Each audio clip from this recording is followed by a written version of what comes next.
ऐतिहासिक इमारतें हैं इनकी ही कहानी। बतूल एक ट्रांस महिला है। वे दिल्ली और देश भर में हेरिटेज वॉक के जरिए ऐतिहासिक इमारतों की कहानियां बयां करती हैं।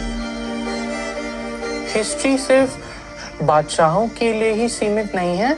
जो रोजमर्रा की जिंदगी जिन्होंने जी है, काफी मार्जिनलाइज्ड ऐसे समुदाय हैं, जो ट्रांसजेंडर समुदाय है, क्वियर समुदाय है, उनकी भी जो कहानियां हैं वो मैं उजागर करके लाती हूँ, क्योंकि मुझे ये बहुत अच्छा फील होता है कि मैं अपनी कम्युनिटी की कहानी बयान कर रही हूँ, जो आज भी जिंदा है, हमारे जैसे लोगों के बीच में जिंदा है।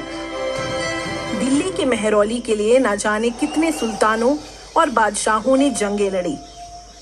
कई आए और कई गए, कई को इस शहर ने पनाह भी दी। बतूल हमें मेहरौली लेकर आई हैं। ये 15वीं शताब्दी की लोधी काल में बनी एक इमारत है। इसे हिजरों का खानका कहते हैं। यहाँ पे आपको 50-51 कब्रें हैं जो आपको दिखेंगी। इस जगह का नाम ही हिजरों की खानका है। और आज ये हिजड़ा समुदाय जो घराना है पुरानी दिल्ली में, उनके हाथों में है ये। यहाँ पे सिर्फ दिल्ली के ही नहीं, पाकिस्तान और बांग्लादेश से भी हिजड़ा घराने जितने भी दिल्ली आते हैं, वो हमेशा यहाँ पे आके ना इनको सलाम करके जाते हैं। और आप देख सकते हैं सबसे बड़ी जो कब्र है वो है सद्दो माईने कहा जाता है। हिजड़ों की खानका का जिक्र इतिहासकार और अनुवादक साइमन डिग्री की किताब में मिलता है। वो इसे 1340 की इमारत मानते हैं और उसके साथ साथ एक किस्से का जिक्र भी करते हैं। जब मोहम्मद बिन तुगलक दिल्ली से अपनी राजधानी बदल रहे थे तो ये इलाका खाली हो गया था। किस्से में बताया है कि एक आदमी था जो बहुत उदास और परेशान था। उससे किसी ने कहा कि जो पहला व्यक्ति उन्हें नजर आए वो उसकी दुआएं ले। वह इंसान सद्दो माई थी। उसके बाद सद्दो माई का इंतकाल हो गया। तब से लेकर एक ऐतिहासिक इमारत बन के नहीं रह गई है, ये हमारे लिए एक लिव्ड हिस्ट्री की तरह है। हिजरों की खानका से थोड़ी ही दूरी पर है बागे नजीर। 18वीं शताब्दी में मुगल बादशाह मोहम्मद शाह रंगीला के दरबार में रोज अफसून रहते थे। वे एक ट्रांस महिला थी। इन्हें ख्वाजा सरा भी कहा जाता था। बागे नजीर ख्वाजा सरा ने ही बनवाया था। नजीर एक वो लफ्ज है जो टाइटल की तरह यूज किया गया था लेटर मुगल पीरियड में। और उस दौरान पे दो ऐसे ख्वाजा सरा हैं, जैसे कि रोज अफजून है, जिन्होंने ये बाग तामीर करवाया।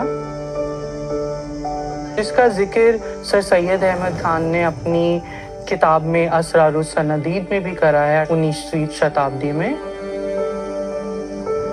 नजीर नवाब बहादुर रोज अफजून, उनका ओहदा भी बहुत बड़ा ओहदा था। आज जब हम इन बातों को सुनते हैं तो हमारे लिए बहुत प्राउड की बात है कि छोटी ही सही पर ऐसी एक विजिबलाइज्ड कम्युनिटी थी जो महलों के अंदर अपने इतने बड़े मकाम पे, ओहदे पे थी। मेहरौली से दूर हम आ गए हैं दिल्ली के दूसरे छोर पर, मस्जिद जहानुमा यानी जामा मस्जिद। मस्जिद के शाही दरवाजे को आज गेट नंबर 2 कहा जाता है। इसी की सीढ़ियों के पास हरी और लाल रंग की 2 मज़ारें हैं। इनमें से एक मज़ार फारसी के कवि और सूफी संत सरमद की है। सरमद कशानी एक क्वियर सूफी संत थे जो भारत आते हैं 1630 में।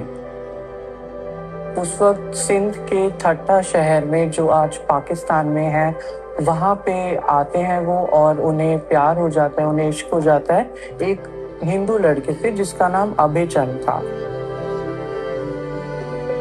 उनका ये प्यार सिर्फ जिस्मानी नहीं था, वो एक रूहानी प्यार था जिसका जिक्र उनकी फारसी शायरी में बार बार होता है।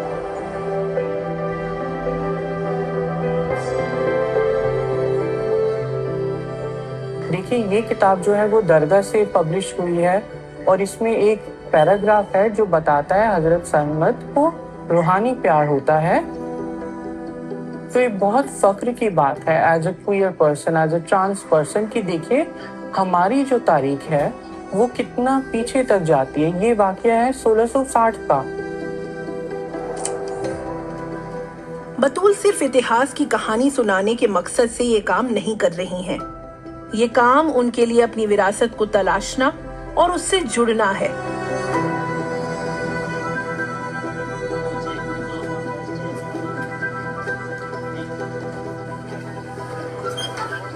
दिल्ली के इतिहासकार सोहेल हाशमी बताते हैं कि इतिहास के इस हिस्से को आज सामने लाने और इसके बारे में बात करने की जरूरत क्यों है। तो अगर हम इतिहास में देखें तो समलैंगिक संबंधों को लेकर जो आजकल जो बहुमत में जो नजरिया है वो हमेशा से नहीं था। हमारे जो प्रोटेक्टेड मॉन्यूमेंट्स हैं, स्मारक हैं, उनमें हमको बार बार ये रेफरेंसेस मिलते हैं, जैसे बाग नज़ीर है, जैसे सूफी सरमद का मज़ार है, और इसी तरीके से वो हिजड़ों का कब्रिस्तान जो कहलाता है। तो वो तीसरा जेंडर था जिसका रिकग्निशन था, वो they were a part of our lived reality. जब हम कॉलोनाइज कर लिए गए, जब अंग्रेज यहाँ आ गए, तब उन्होंने इसको अप्राकृतिक कहना शुरू किया और हमारे कानून में ये इंट्रोड्यूस किया गया कि ये अननेचुरल एक्ट है और वो पनिशेबल है वगैरह। तो ये सारा जो रवैया है ये 200 साल के हमारे जब हम उपनिवेश थे उस वक्त ये विकसित हुआ है।